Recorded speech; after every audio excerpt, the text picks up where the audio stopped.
May tanong po ako sa inyo mga kapatid.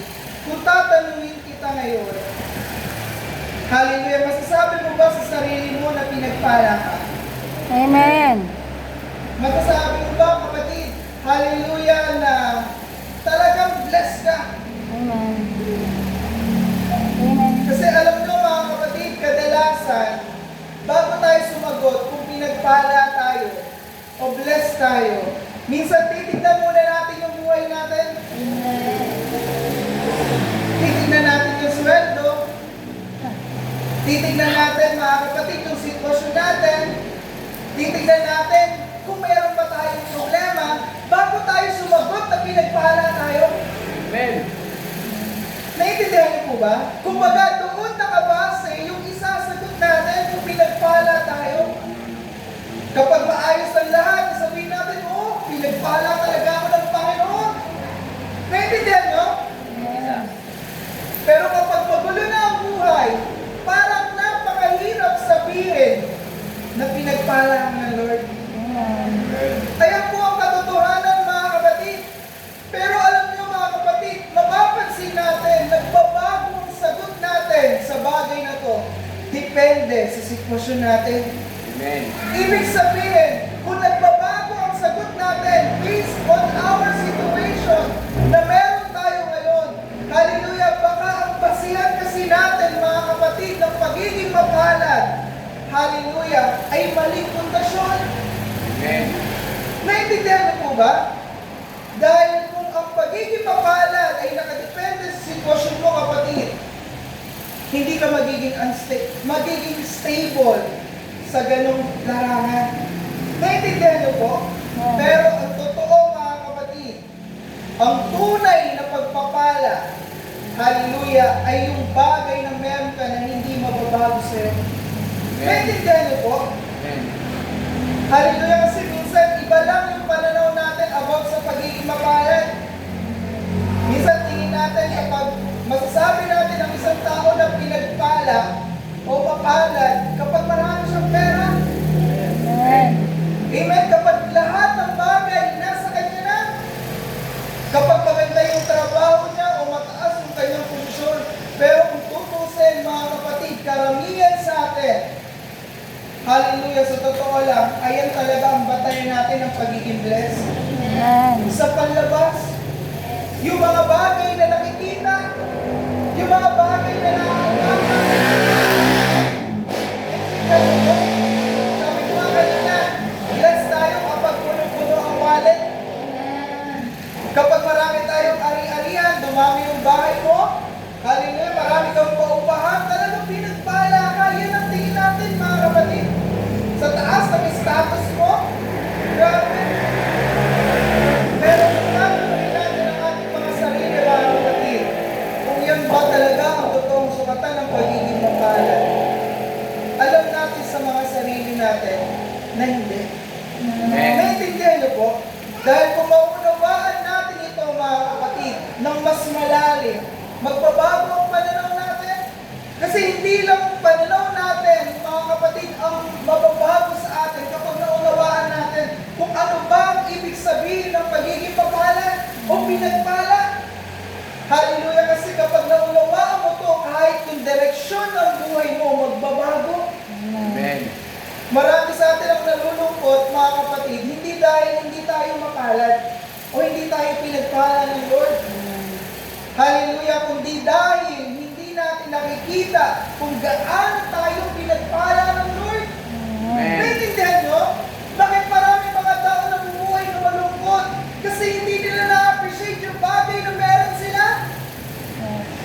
Naintindihan nyo po, mga kapatid? Marami sa atin ang nahihirapan, hindi dahil kulang ang biyaya ng Diyos sa kanila, kundi dahil kulang ang pagpapahalaga nila. Mali kasi ang nakikita, mali kasi ang focus natin, mga kapatid. Yan ang totoo.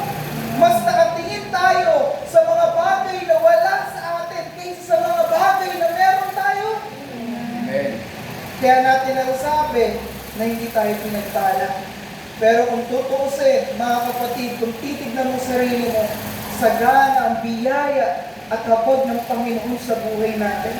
Kung Amen. ma-realize mo lang kapatid, you are more than blessed. Hallelujah! Sa totoo lang, kahit na ang ulam mo tuyo, kahit na ang wala kang pera, sobrang blessed mo kapatid. Amen. Kaya lang, masyado nang nakurap ng kaaway ang ating mga kaisipan. Tinuruan tayo ng mundo, ang success, yan ang pagiging mapalad. Kapag may pera ka, yan ang mapalad. Pero hallelujah, pero lahat yun panlabas lang. Amen. Mas higit yung mga bagay, hallelujah, na nasa ating kalooban. Naintindihan mo ba? Amen. Mas napapansin kasi natin yung mga bagay na kulang sa atin kaysa sa mga bagay na binigay na ng Panginoon. Amen. Kaya ang dami nating namimiss na mga opportunity, namimiss na mga blessings sa buhay natin, yung mga simpleng biyaya ng Panginoon. Naintindihan niyo po? Amen. Yung mga parang silent miracle na binibigay sa iyo ng Lord. Amen?